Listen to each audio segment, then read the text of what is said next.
All right, good morning, good morning. Everybody get some rest? Warm enough for you outside?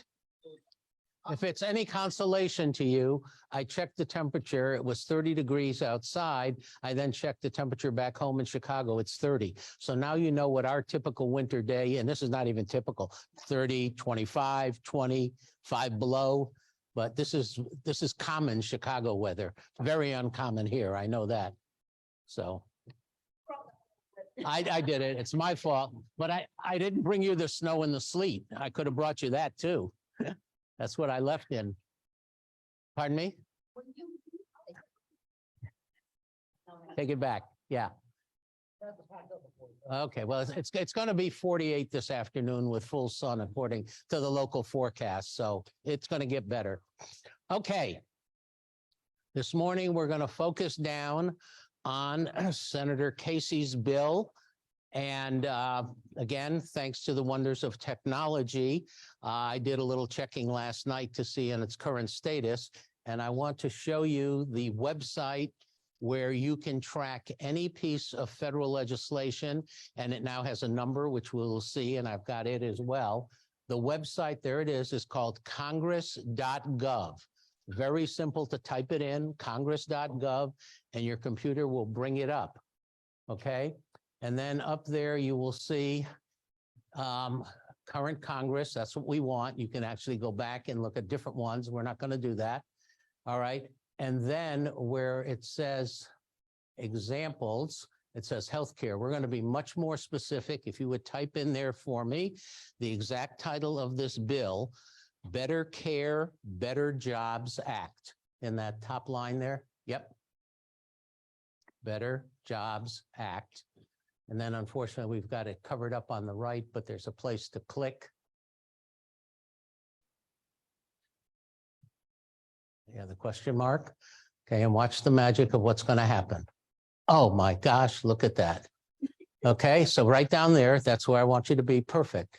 Senate Bill 100, 118th Congress, that's what we're in. So now you have a bill number when you meet with the members of Congress or their staff. We're talking about Senate Bill 100. That's a nice, easy number to remember, okay? And then scroll down just a little bit, please. Okay, stop. All right, Better Care, Better Jobs Act, and you can see Casey, okay, Robert Casey, that's the sponsor, and then scroll to the right a little bit. And co-sponsors, what's the number there? How many? 39. 39. I'm going to give you some background.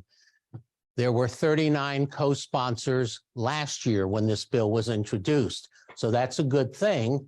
But then, as you will see, click on to S100, the S100.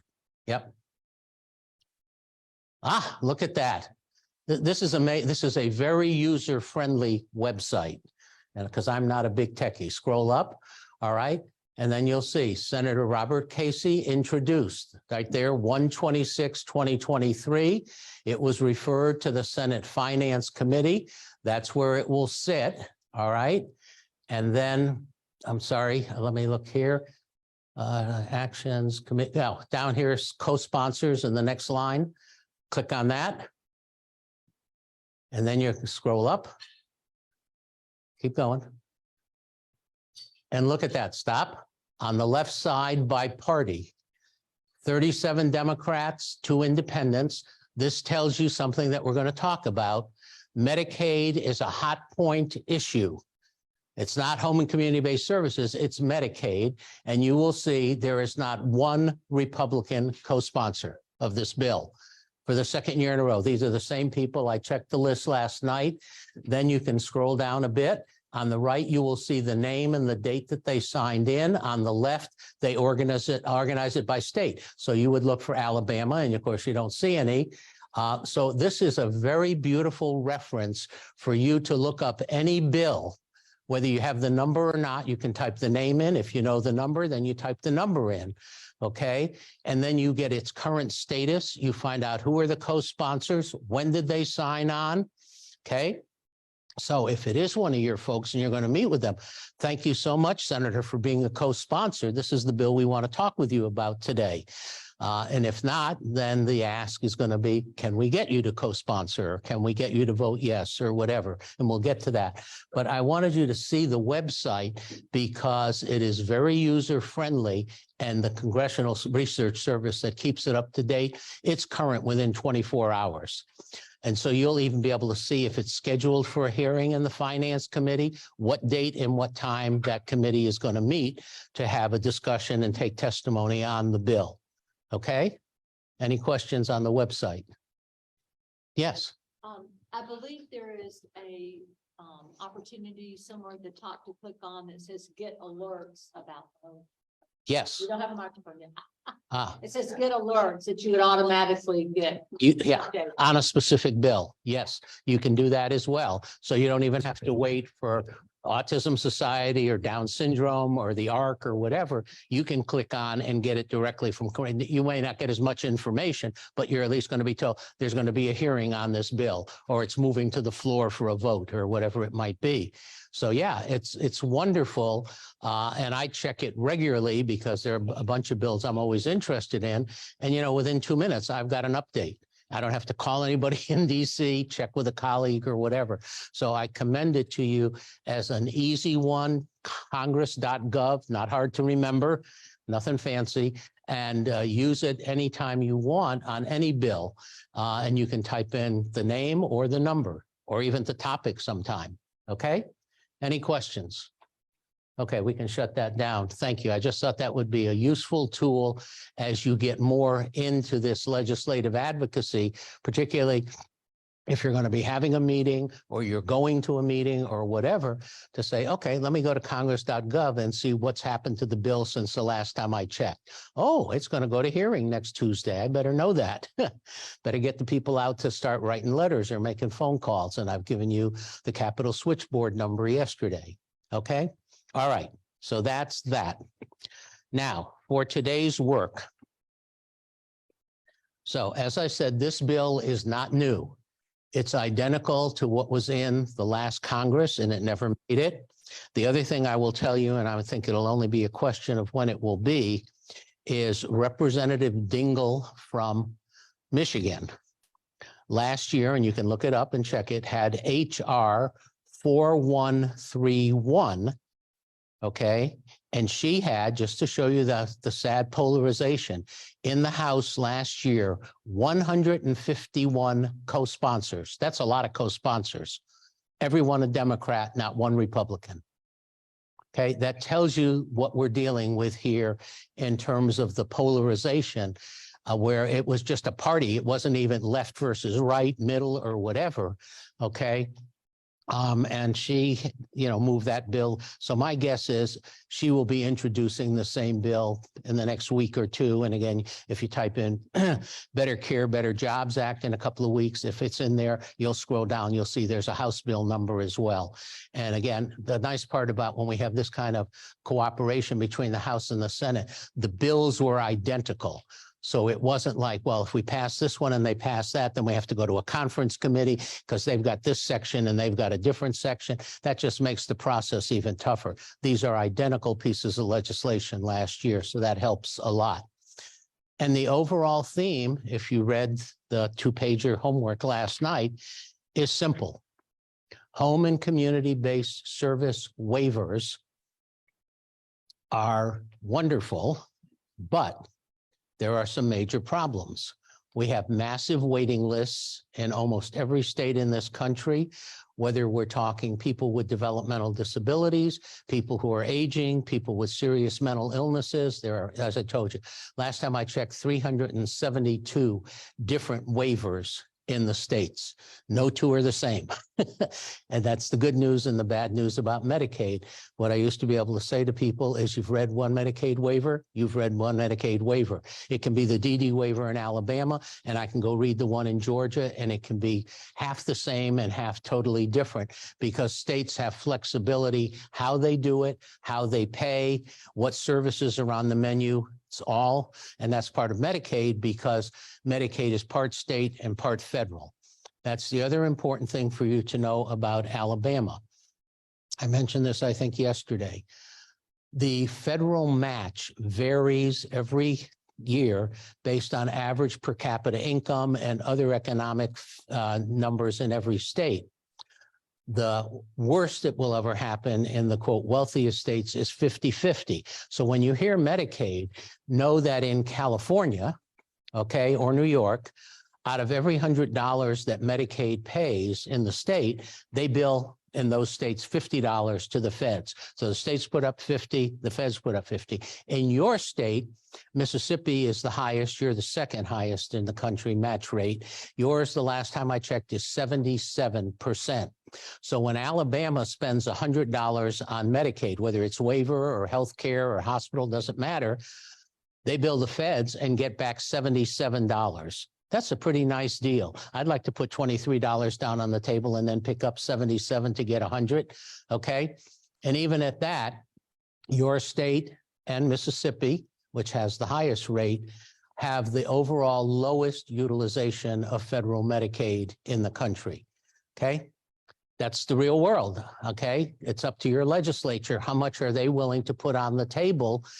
And do they even know that they get 77 cents on the dollar back for every dollar they put down? I don't know that. That's something you can find out when you meet with state legislators next month. But from our perspective, the problem is in regular Medicaid, if a state does Medicaid and you get a Medicaid card, there is a menu of things you get and there's no waiting list. So if you turn and apply for Medicaid tomorrow for the basic Medicaid program, you meet the income eligibility standards, you meet the asset standards, you get a card and you can use it at any doctor or hospital or clinic that takes Medicaid. There is no wait list because it's healthcare. For the home and community-based services waiver, which was created in 1981 as a state option, states didn't even have to do it. And it took some states a long time before they decided to even venture into the territory. I didn't go back and check, but I'm pretty sure Alabama wasn't in it in 1982 or 1983. Even Illinois, where I live, didn't do their DD waiver, and I wasn't living there at the time, until 1989. Okay, so states didn't have to do it. Once they did it, though, they could target a population. They could even target a portion of the state. They had that option. And they could say how many slots, I hate the word, they wanted to fund. 500, 1,000, 2,000, whatever. It's not an entitlement. Your health is, a nursing home bed is. When you used to have part low, that was an entitlement. If you were eligible, you couldn't wait more than 60 or 90 days by federal law. Home and community-based services waiver, because it's an option and states control it, you could have 5,000 people on the wait list. You could have 10,000. Illinois, we have 28,000 people on the DD wait list, more people than are getting services. Okay, it's not illegal. It's frustrating, and you got to keep going back to the legislature, put up more money so we can take people off the wait list. And as I pointed out to you yesterday, as people are living longer with developmental disabilities and continue to get that ongoing support, whether it's 50 grand a year or 70 grand a year, even in the more liberal states, the wealthier states, there's still a wait list, because at what point do you say, okay, how many millions are we going to put into that system? And we're not seeing much out of it, except now my favorite example was Connecticut before the pandemic. Connecticut at that point, their costs have gone down. Hang on to your seat. The average cost for somebody in the DD waiver in 2018 was $90,000 a year. Again, day program, group home, transportation, all that kind of stuff. So if you got in at age 25 and now can live to 75, here are the numbers. 50 years unadjusted for inflation at $90,000 a year. The state and the feds went on the hook for that person for $4.5 million. And the next one tomorrow, 4.5, and the next one tomorrow. And then if you adjust for inflation, it's even higher, but just to make the math simple, 90,000 a year for 50 years, $4.5 million. That's not chump change in any state in this country. So as people are living longer, it's even more important for us to do the best practice stuff we talked about yesterday: employment, meaningful days, supported living. They're cheaper and the outcomes are better per person. So, and then as people go to work, I'm not saying they're not going to need support, but what if we give that person and got it down to half, to 45 a year? We just freed up 45,000 a year. And if it's that cost now, all of a sudden somebody can come off the wait list. You could get a 2-for-1 in that state. So we've got to start being realistic. Even though we want more money, we want the rates to go up. There's got to be accountability in the system for what's the money paying for. Because if it's just paying for care, hard sell, put them back in the nursing home, whatever. So that's the background to this. And then it has been compounded by the quote workforce crisis. We've always had a problem in this. And I think I gave you the Anchor handout last night. If you looked at it at all, this is the biggest crisis we have ever had in this field. The turnover numbers, the vacancies compounded by COVID. I have a colleague in Illinois who is very smart, does all this best practice stuff. She pays better than anybody else because she has a very flat organizational chart. She doesn't have a VP and an assistant VP and all that, flat chart.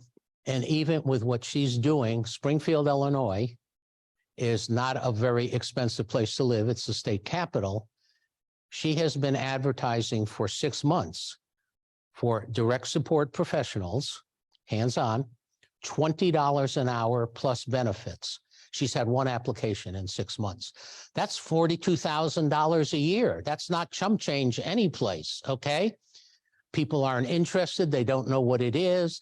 And it's not the money. It's more than that. And we've got to help people understand it's got to be part of a career ladder. It's got to be part of training. We've got to raise the bar, all of that stuff. I've told a lot of my colleagues, don't just keep going after the money. That isn't going to solve your problem. It's too simplistic. It's more complex than that. Yeah, money is important, but it's only one piece of the puzzle. So again, this legislation talks about raising wages, but also requiring more training. Well, if you require more training, then you're going to get more people to see this might be a career. It's not just a job to, help somebody go to the bathroom or give them a shower or feed them supper or whatever they think it is, which in a lot of places is still what it is. Okay. No, we're talking about a totally different kind of job. So that's part of what's in the bill. All right. Expand the match. And states are going to have to do a plan. And what's nice about this, there has to be public input. And I have no doubt that Linda, James, and others will let you know if there's going to be regional public input meetings should this bill pass. You better be there and make clear to the state what you expect to happen in this expansion should this bill pass. And again, Senator Casey talks to a lot of people. He's got a superb staff person who used to be with AUCD. Linda, do you know Michael Gamble McCormick? Yeah, Michael's wonderful. Yeah, right. Liz was mentored by him, but Michael was at AUCD at one point, was on the Hill, went to AUC and went back. But this guy, his values are good. He knows the system and he's got a boss who wants to do good stuff. That's really helpful. That doesn't happen in every congressional office and committee. So that's the bonus that we have in this one. So strengthen access, okay?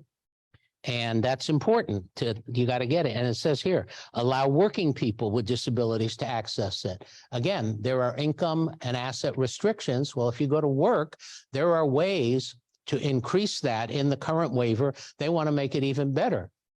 Think about this. If you're a person with, let's say, significant physical disability, okay, point in prime, and I can use him because he knows I'm going to do this, is Dr. Eric Peoples, who is now the CEO of the Independent Living Center of Mobile. Notice I said Dr. Peoples, has his PhD from Auburn. Guess what? His diagnosis, spastic quadriplegia cerebral palsy. Dr. Peoples is bright. He's running an agency with technology. He's got mobility. His voice is pretty good, and he's got voice-activated phone and computer, so he can do a lot of stuff. He needs assistance in the bathroom, bathing, dressing, and eating, 24/7. That's expensive if you got to pay for that out of your own pocket. he is not eligible unless he cuts his wages. And that's what he's had to do to be able to keep those supports in this state. He has cut what his salary is supposed to be in that job so that he can keep those benefits. How sick is that?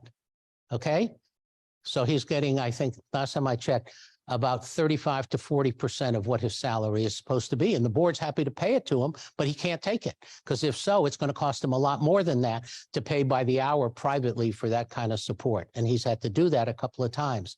That's ludicrous. Why wouldn't the state want to say to him and to anybody else, whether it's part-time or full-time, go to work. That's good for you.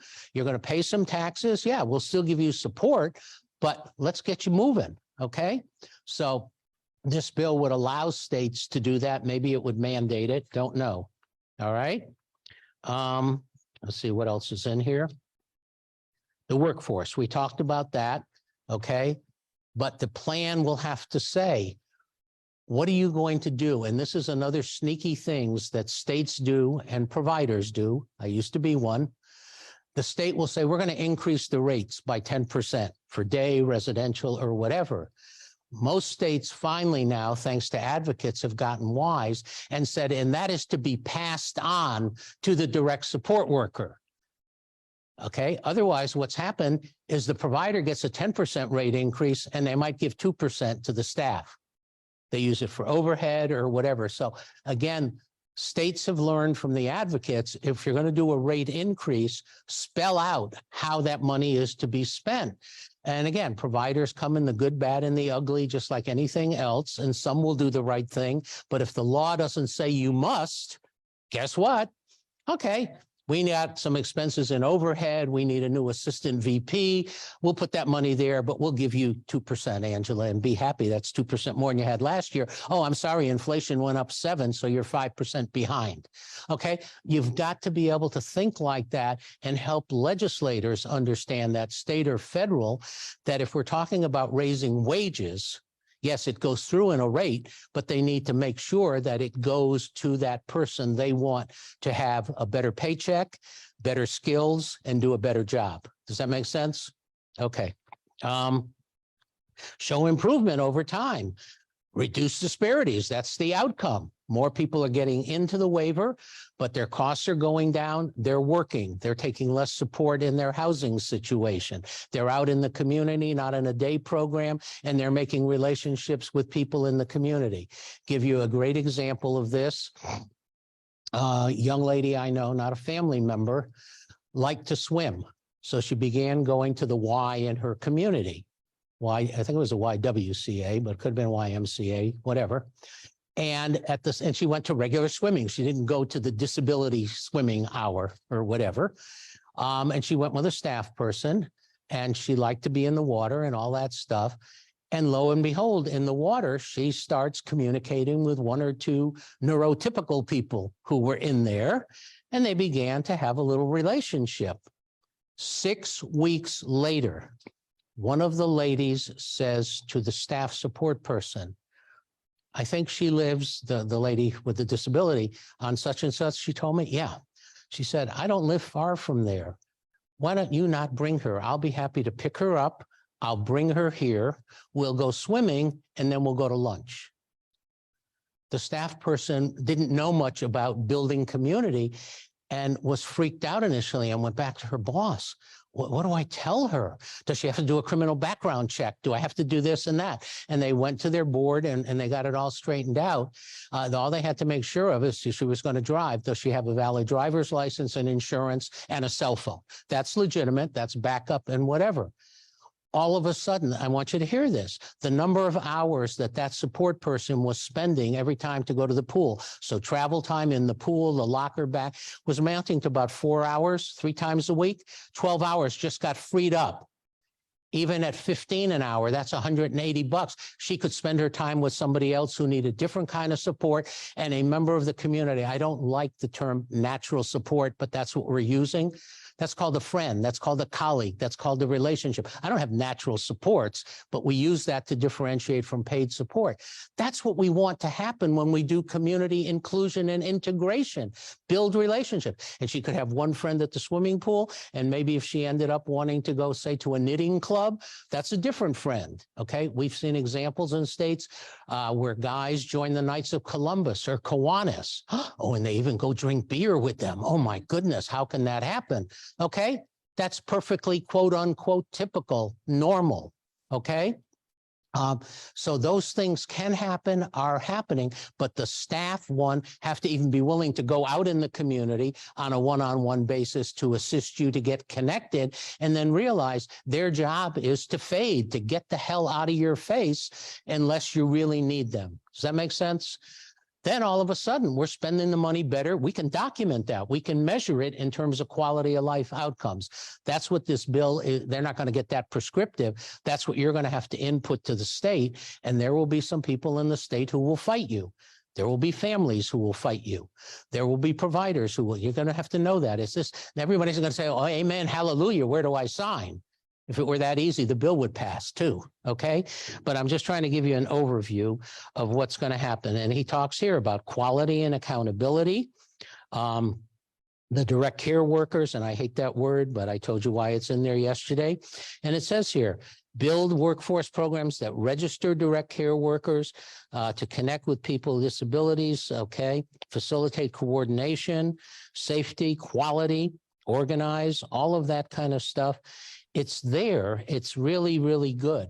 So the bill is lengthy. It has a lot of detail, but I like this one page fact sheet to give you the overview of what we're talking about, because that's what you're going to be meeting with the congressional staff about today. So any questions about the big picture of what Senator Casey and his colleagues are trying to do and why they want to do it? James. Microphone. I want to make a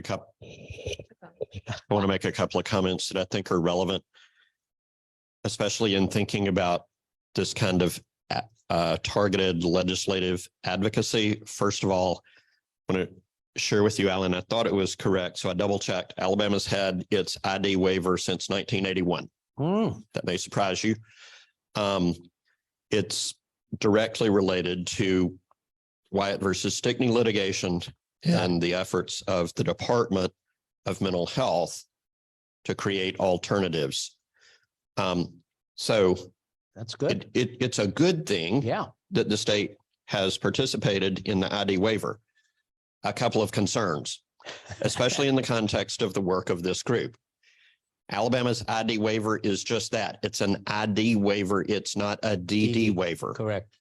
State of Alabama does not provide services to persons through state-funded supports for persons with a DD that's not an ID. Think about all the people who that means that our state will not provide state support to.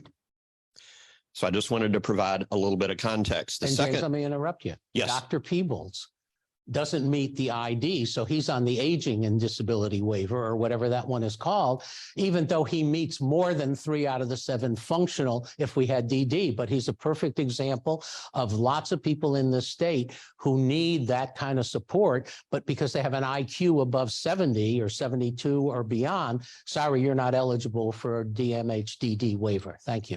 Hey. Exactly. So there's a handful of other waivers in the state of Alabama. Something that ADAP can do, for example, is if somebody applies for a waiver, for example, you apply for an ID waiver and the state says, no, you're not eligible.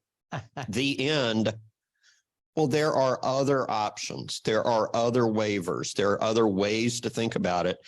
And Alan's description of Dr. Peebles' waiver eligibility in the state of Alabama is an example. So a handful of concerns. A second concern, essentially, we're talking about HCBS transition, and Alabama still has a long way to go. We talked yesterday about the number of homes in a group home. Your goal would be 3 or fewer. I mean, the goal would be 1. But in Alabama, we've grandparented in homes bigger than 3-bed group homes. So we still have 6 and 10-bed group homes. That's an institutional setting. But our state allows that to continue. Essentially, our state is doing today in its practice in the community what it did 40 years ago when it started the ID waiver. Yep. So our state gets credit for closing all its large state-run ICF DD institutions. Partlow was the last one to close. I mentioned Partlow, Allen, for the following reason. And here's where I'm really going with this. So some of that's background. Here's where I'm going. ADAP called for the closure of Partlow in a widely publicized publication, and I can send it to Linda and ask her to distribute the publication to you. More than 10 years ago, when Partlow was Alabama's last ICF-DD facility, its annual per capita per bed cost Hold on. was over $250,000. Now, Allen says 90,000 and says that's a lot of money. And yes, it is. That's where I'm going with this. You noticed how many Republicans sponsored the bill that Allen is talking about last session in this session. The answer is 0. In our state congressional delegation, we have 8 Republicans and 1 Democrat. So we have to think about who we're talking to, who we're talking with, and how we find a message that we can use to talk to them. And I would assert, and we really had this debate 10 years ago when we wrote the Partlow report. You know, we're ADAP, we're do-gooders, we're civil rights advocates. We want to do right because it's the right thing to do. What we decided internally was that, yeah, all that stuff needed to be in the report, but that we had to lead with money, money, money. And that's what we did. Our report led with the fact it cost more than $250,000 a year to maintain this congregate facility to institutionalize these persons. It won't surprise you that when we produced the report, DMH came out quickly and said, oh, that's not fair. You're not right. A year later, they closed Partlow. And ADAP followed every single person who was in Partlow at the time of its closure to their placement in the community. So I wanted to try to pull a couple of those pieces together to give you a sense of what our advocacy looks like as we deal with all of the issues that Allen is talking about. What I would assert is that as you think about the highly politicized partisan debate in Washington, D.C., where D's and R's don't work together, we have, if we're talking to 8 out of 9 Republicans in the state congressional delegation, we have to think long and hard about what the message is. So sorry to interrupt. Alan. No. It's right on point. Yes. Da-da-dum. James, just out of curiosity, how many persons left Partlow when it was permanently closed? And is there math on what happened to the $250,000 per person and how it was put back into a system or care for them in a community setting? Great question. Yeah, those are really good questions. The population at the time of closure was about 100. I'm rounding. Yeah. It had come down from, and we didn't do this history yesterday.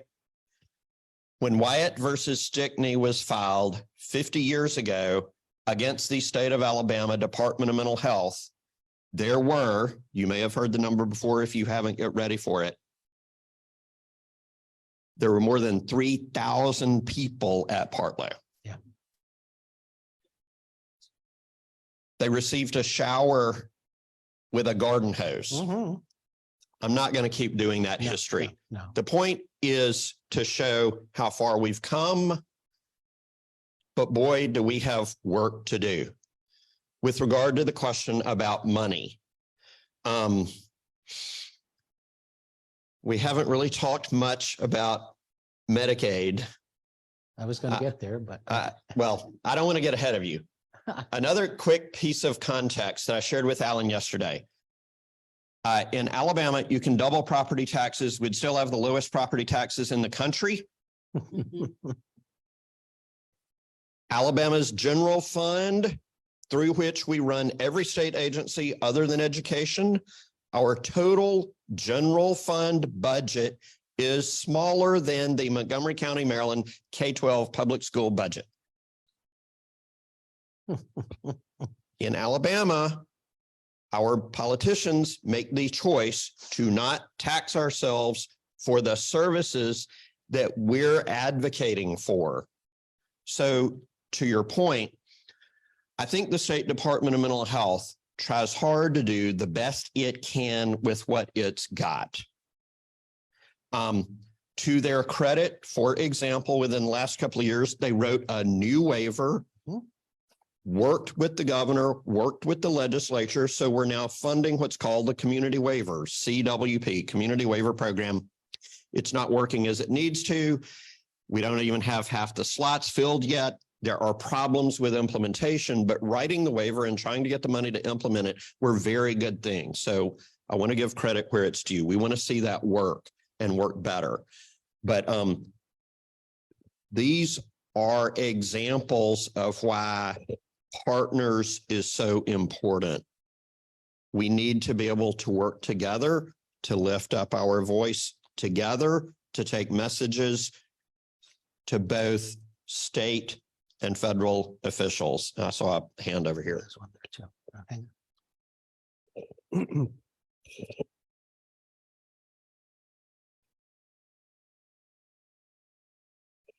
Hi, this is Chantel. I was just dealing with this about a month ago. One of my students, the people who are on ID right now are grandfathered in, but the new people are going to go under the CWP. That's what I wanted to say.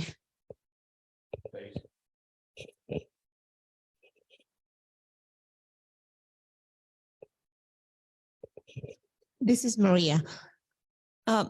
This is a question for James and for Mr. Allen.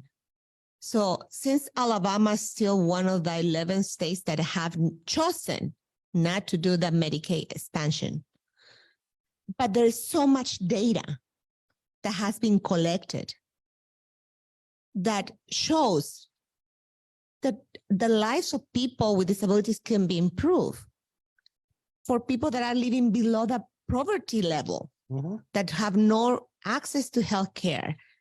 Why is it still preventing our lawmakers making that decision? Why? I mean, who is winning? There has to be an answer that we and everybody that is doing lobbyist work is not clicking. I want to know, why can we still fail? Why we're still failing? Does that make sense? Okay, he's ready for that one. And all of you better take a couple of tranquilizers for listen to the answer, because I know the answer. Your question makes a lot of sense. Yeah. There's more than one thing going on. First of all,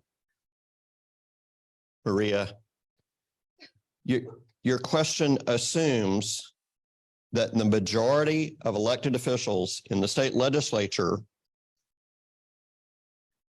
care enough about the well-being of persons in poverty and persons with disabilities to make the choices that you're talking about. I am similarly disturbed by the assumptions that underlie your question. What I would assert to this group is that it underscores the need for our advocacy in a unified voice so that a consistent message is heard in Montgomery that to this point has not been heard in the way that we're talking about. Probably the leading advocate in the state for Medicaid expansion in the public interest advocacy arena is a group called Alabama Arise, an anti-poverty advocacy group that many of you are familiar with. Yep. Somebody was asking me about transportation. They're also the leading advocate on that issue. Yes, and ending the grocery tax. But what I would assert is that this is the other part that Alan was alluding to, I haven't gotten to yet. In our state, this is not a purple state. You know, in the political parlance, it's about as red as it gets. And you can tell from my comments that I try to think about how to talk to all persons, not just one group of elected officials. Right. A huge part of the challenge is that in our state, race has become associated with partisan politics. And so it's hard to punch through that and to talk about the merits of the things we're talking about. And I think the next advocacy conversation needs to go in that direction. How do we do that? And what I'm saying this morning is that we're all here for a reason. We care, we're committed. What I would say that as advocates, and certainly when it comes to partisan politics, that's not enough. And we cannot be content to sit in this room and walk around and congratulate ourselves for being here. If we're going to do more, we have to figure out how to take the message outside this room in a meaningful way. That's the harder conversation, but it's a conversation we desperately need to have together. Because if we don't, then we're going to keep doing what we're doing. And that's not what any of us wants. We want to get past where we are. And that's one reason that I wanted to say a couple of things. No. And it's a beautiful lead into where, no, I don't need that.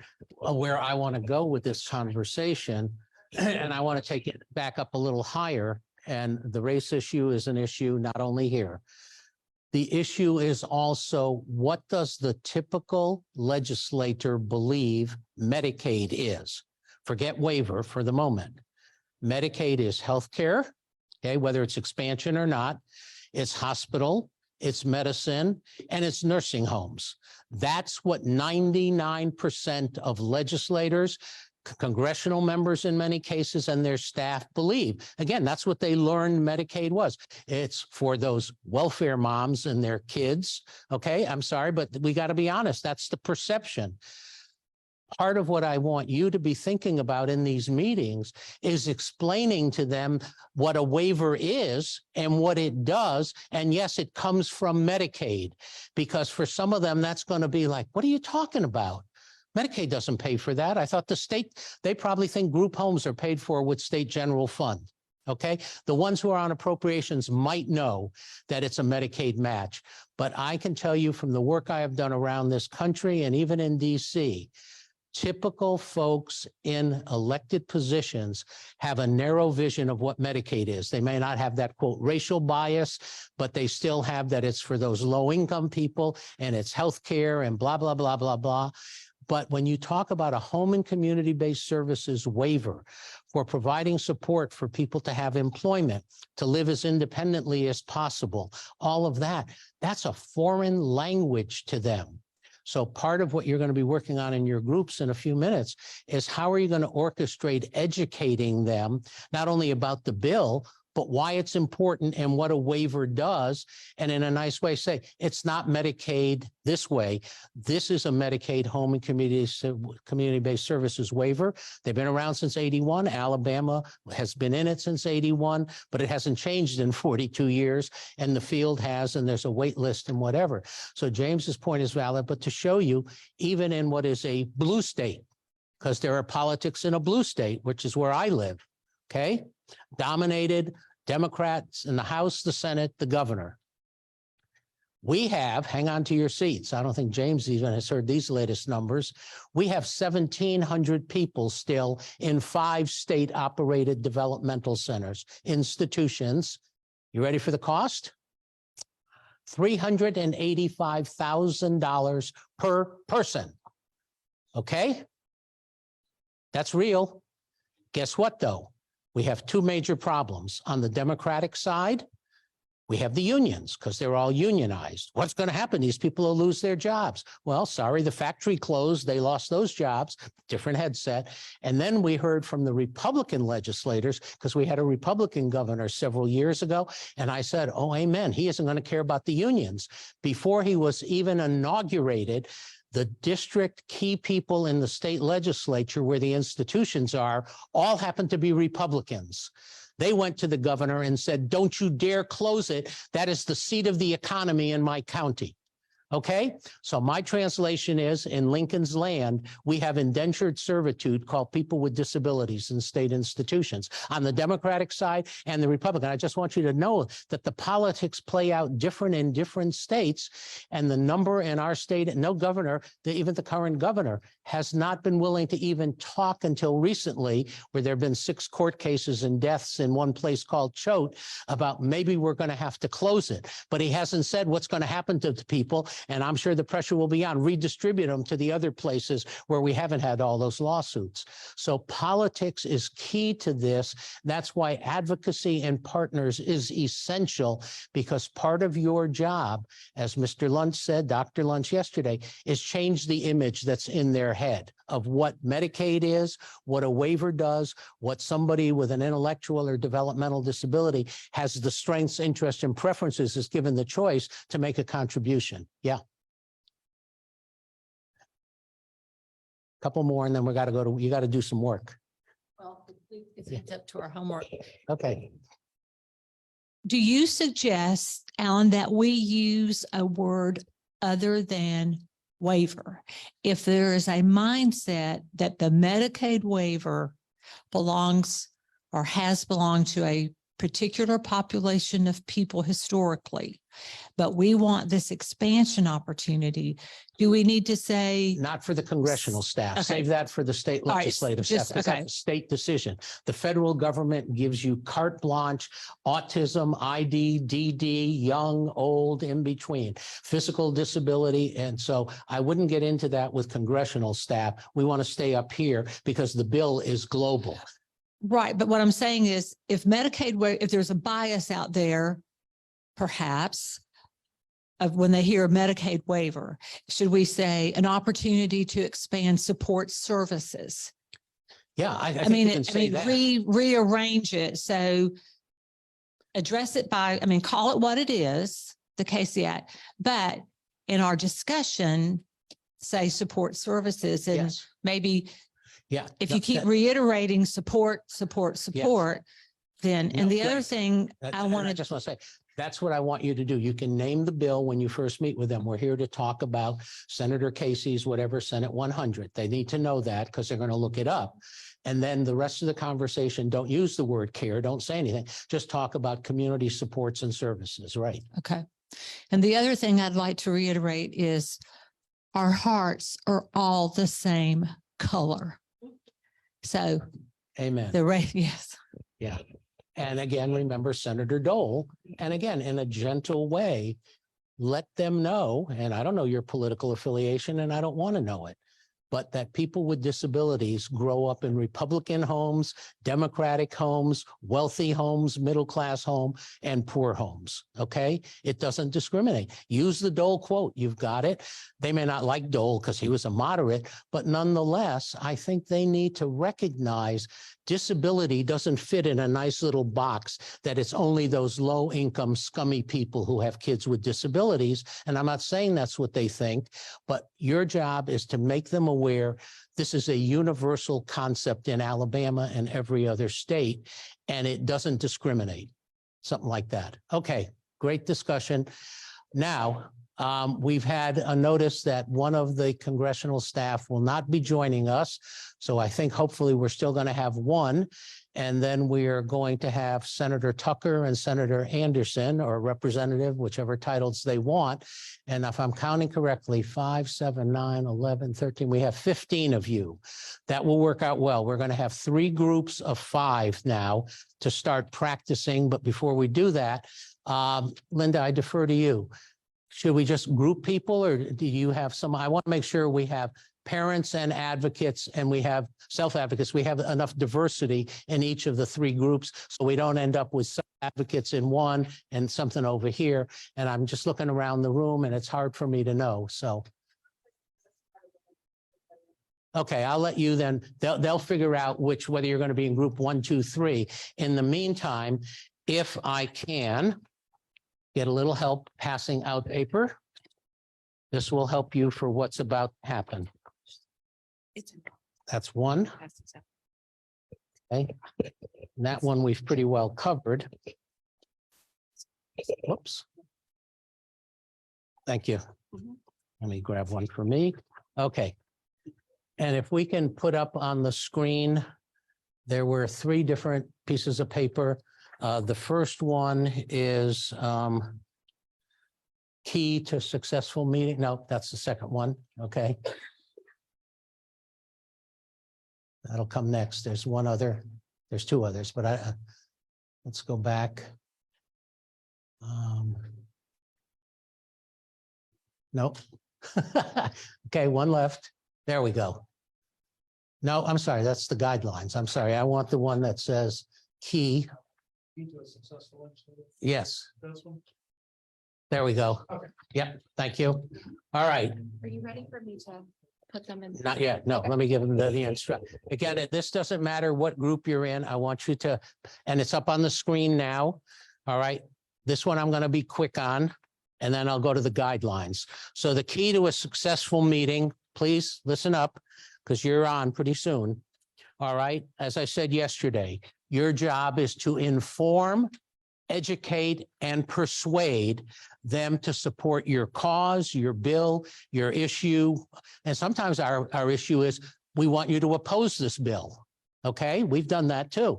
And again, what I'm going to give you here in our discussion of values yesterday, this could apply to any other issue you're interested in. If any of you are in the Sierra Club and interested on that stuff, everything I've given you, that's a value-based proposition. And again, get into the controversy, whether we like it or not. People who are NRA advocates come at it with a set of values. People who are anti-gun come at it with a set of values. You can be on one side or the other, but understand they're following their passion and their values. The same on the abortion issue. That's why what we did yesterday is so important. So we are clear on the value messaging and the imaging that we are created, as your son so nicely told you. No, I love it. All right.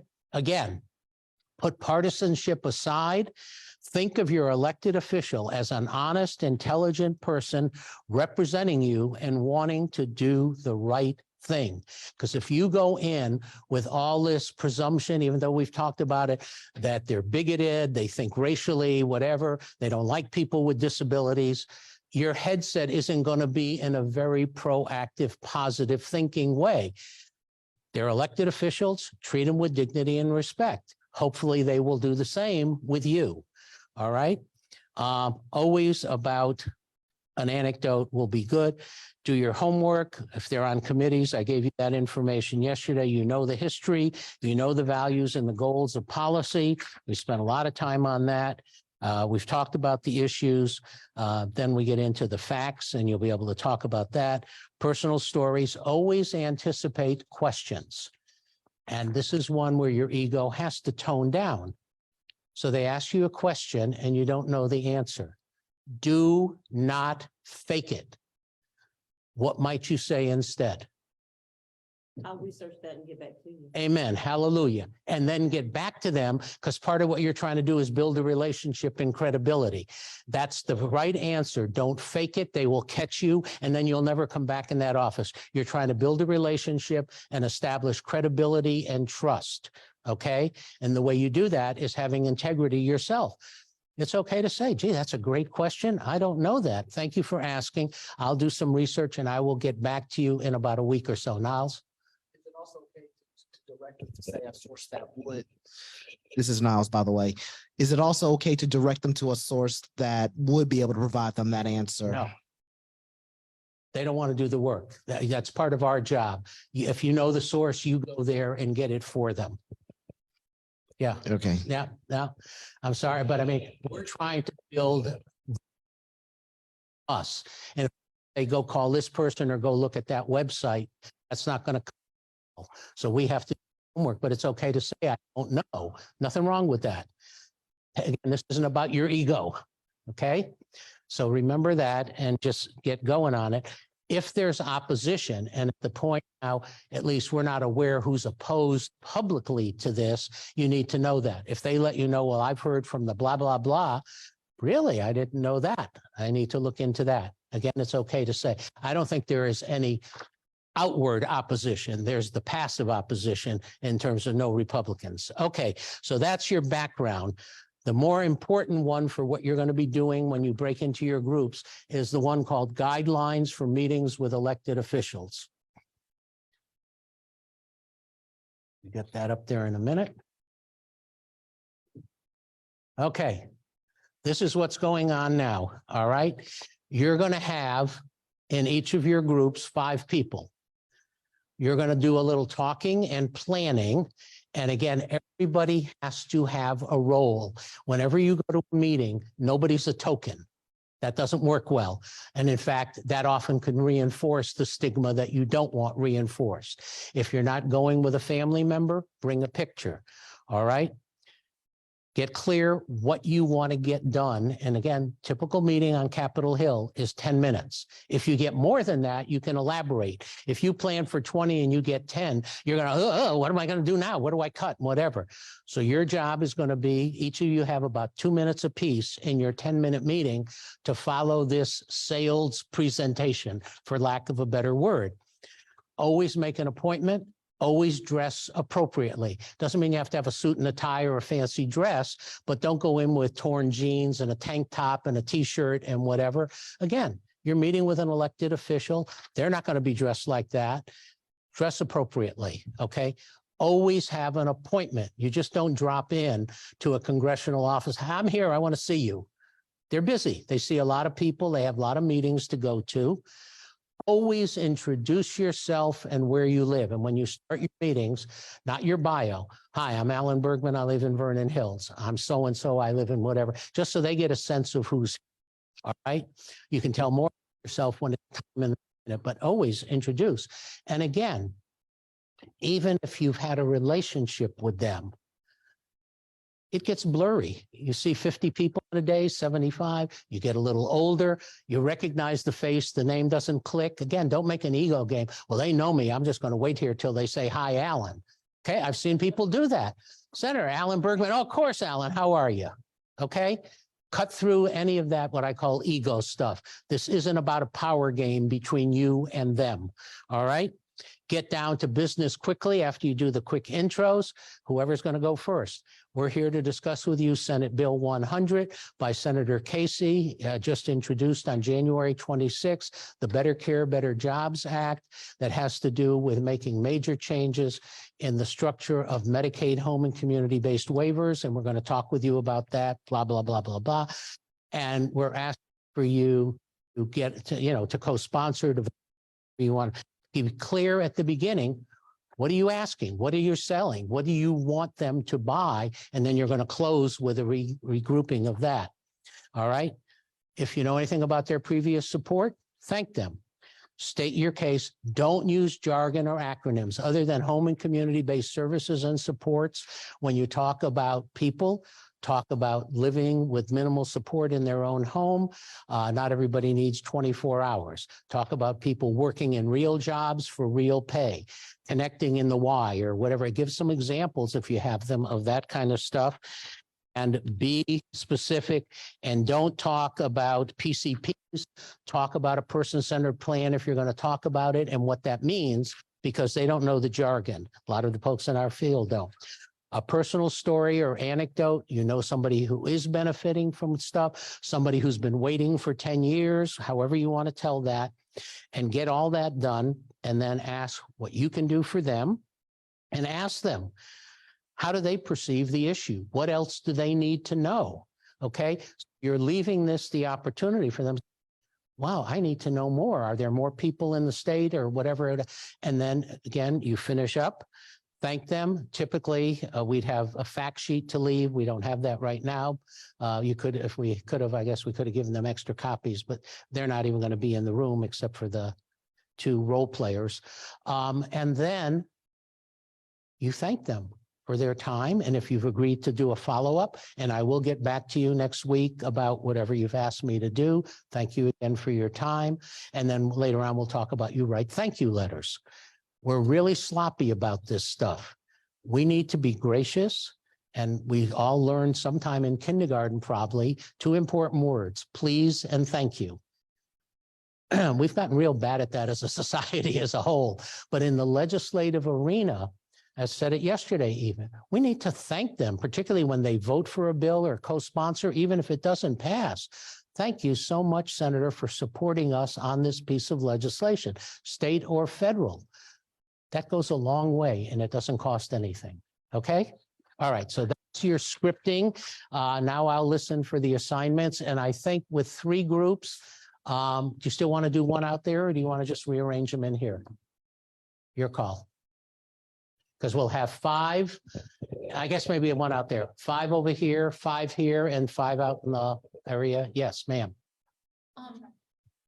Oh, For Linda, what exactly will we, I mean, who will we be speaking to? Or who will be listening when we do this? Or, because I've heard role playing, but then we have some real live. So we do have a legislative aide from Representative Jerry Carl, the first district's office. So it's my, Yeah, we were so supposed to get to. our other person backed out on us last minute. So the people who are the partners who are in Representative Carl's district will be in a group and speak with him. And then everyone else will be divided into Senator.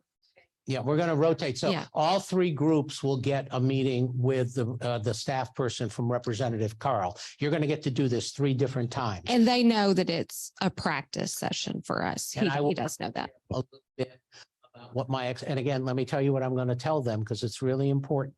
This is training. Alan's definition of training is taking new information and skills and practicing in a safe environment. So they're going to be told they're to be themselves, ask questions, take notes, whatever they do in a typical meeting. At the end, though, I get them to put on a different hat, and most of them love it, which is now give constructive feedback to each of the groups each time they meet. What did you do well? What can you do better next time? Not to say, oh, you really screwed that one up or whatever. That isn't going to help you at all. So my coaching to them is, and most of them love it. They get to coach you to do a better job the next time. And they don't get asked to do that often. And most of them really give you good feedback about you went on a little bit too long, or you did this, or you could have done that. And you just take notes and say, thank you. And then you put that into your script for the next one. And then for the third one. And by the time you do the third one, you're going to get this stuff down pretty good. You know, the old practice makes perfect. Okay. Next, last one, then we got to go to work.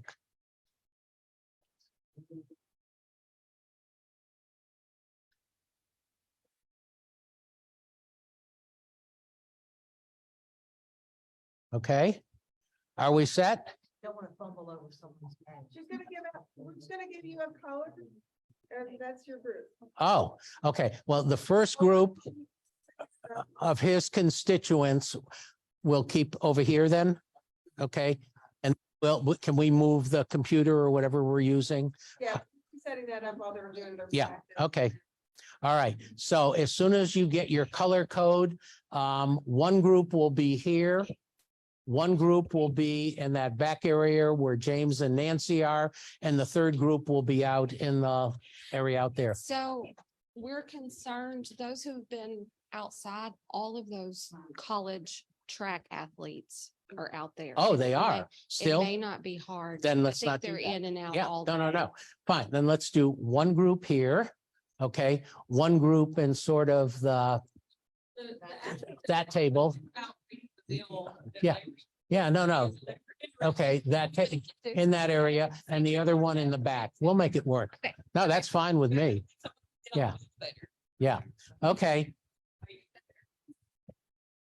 Okay, All right, listen up. so let's see, I'm sorry, will you guys stand up? Because you all have to move. In these This is first called two musical tables, chairs. we will have Audra, Christie, Chantel, and Niles.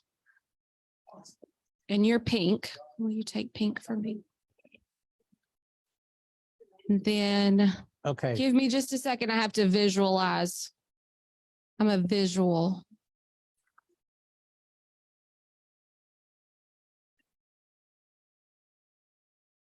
Yeah. Yeah. So then we will go Miss Sharon. Niles, you guys are up here at these two tables.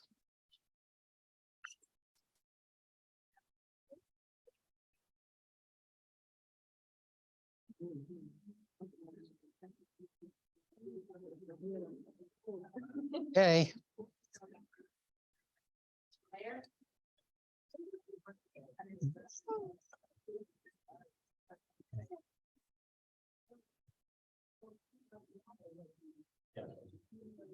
I have to visualize. Okay.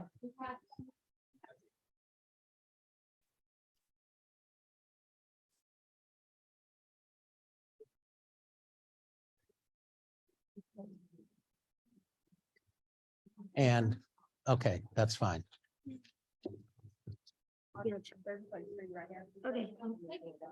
All right, so 1, 2, 3, 4, 5. There you go. And here is something that now I'll give to you that might help you on your talking points.